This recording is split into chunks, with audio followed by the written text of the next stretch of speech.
everyone, it's Sherry Carroll for SimonsStamp.com here to show you a couple tips and tricks on cutting large fine detail dies.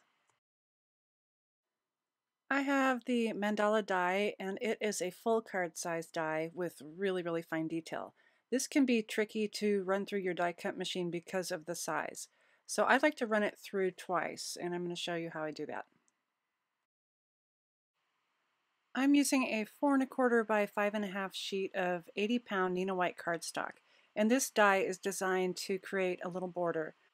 So you'll want to make sure you have that aligned really well.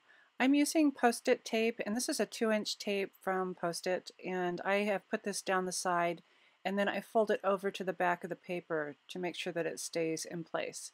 If needed, I'll put a secondary piece on the bottom, and this will hold my pieces secure when I run it through my die cut machine.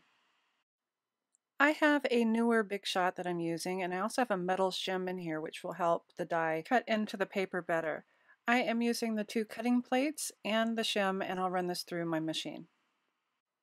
And now I'm running it through a second time, and I've adjusted it differently so it'll hit the rollers in different places. Sometimes your rollers get worn out, and when you run it through you need to kind of just reposition it a little bit. And once I'm done die cutting, I'll remove my Post-it note paper really gently from the back. There are a couple ways where you can get rid of the extra paper from the inside of the die. I like to start with my fingers first and kind of ruffle it up.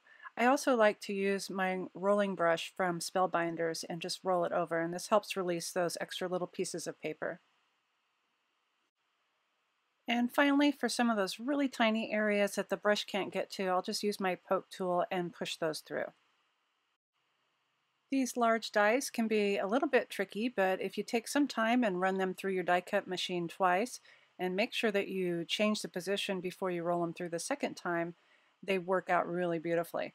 I do have an older machine that I did try this with, and I ended up having to use an extra piece of paper as a shim, but I was able to get a good cut. So I hope this has been some helpful information for you on using some of these large detailed dies.